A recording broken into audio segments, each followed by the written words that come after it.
ہوگا۔ السلام علیکم ورحمۃ اللہ وبرکاتہ۔ اردو نیوز دنیا کے معزز ناظرین کو خوش آمدید۔ ناظرین، قربانی کے تعلق سے ایک اہم معلومات ہم آپ کے ساتھ شیئر کرنے والے ہیں۔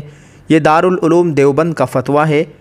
دارالعلوم دیوبند کے دارالافتاء سے قربانی کے متعلق ایک اہم فتویٰ لیا گیا ہے، قربانی کا گوشت اندازے سے تقسیم کرنا۔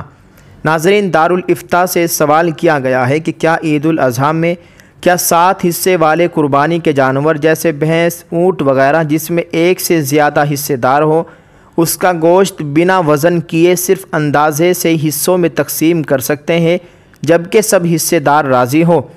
نیز اگر کچھ چیز جیسے کلیجی پائے بنا وزن کیے اور باقی گوشت وزن کر کے تقسیم کرے تو کیا یہ جائز ہوگا؟ میں نے ایک مفتی صاحب کے بیان میں سنا ہے کہ قربانی کے جانور میں کلیجی وغیرہ بنا وزن کیے اور باقی گوشت وزن کر کے تقسیم کیا اور کسی حصے دار کے پاس ایک بوٹی بھی زائد چلی گئی تو یہ سود کے جملے میں آ جائے گا، خواہ حصے والے راضی ہی کیوں نہ ہو، اور بنا تول کیے تقسیم کرنا ہی ہو تو سب چیزیں ایک ساتھ ملانی ہوں گی۔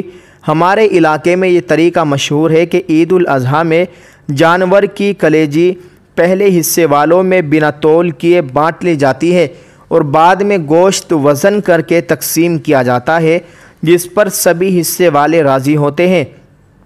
کیا علاقے والوں کا یہ طریقہ صحیح ہے یا نہیں؟ یہ مفتی صاحب کے بیان والی بات صحیح ہے؟ جلد از جلد بتانے کی مہربانی کریں۔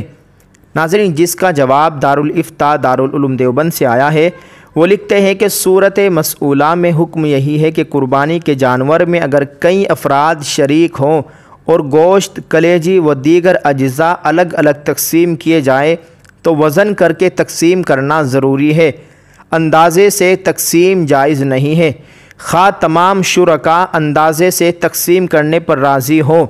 البتہ اگر باہمی رضامندی سے تقسیم میں دیگر اعضاء مثلاً سری، پائے، کلیجی وغیرہ کو بھی گوشت کے ساتھ کر لیا جائے اور ہر شریک کے حصے میں ان چیزوں میں سے کچھ نہ کچھ آ جائے تو خلاف جنس ہونے کی وجہ سے اندازے سے بھی تقسیم کرنا جائز ہوگا۔ واللہ تعالی عالم۔ دارالافتاء دارالعلوم دیوبند۔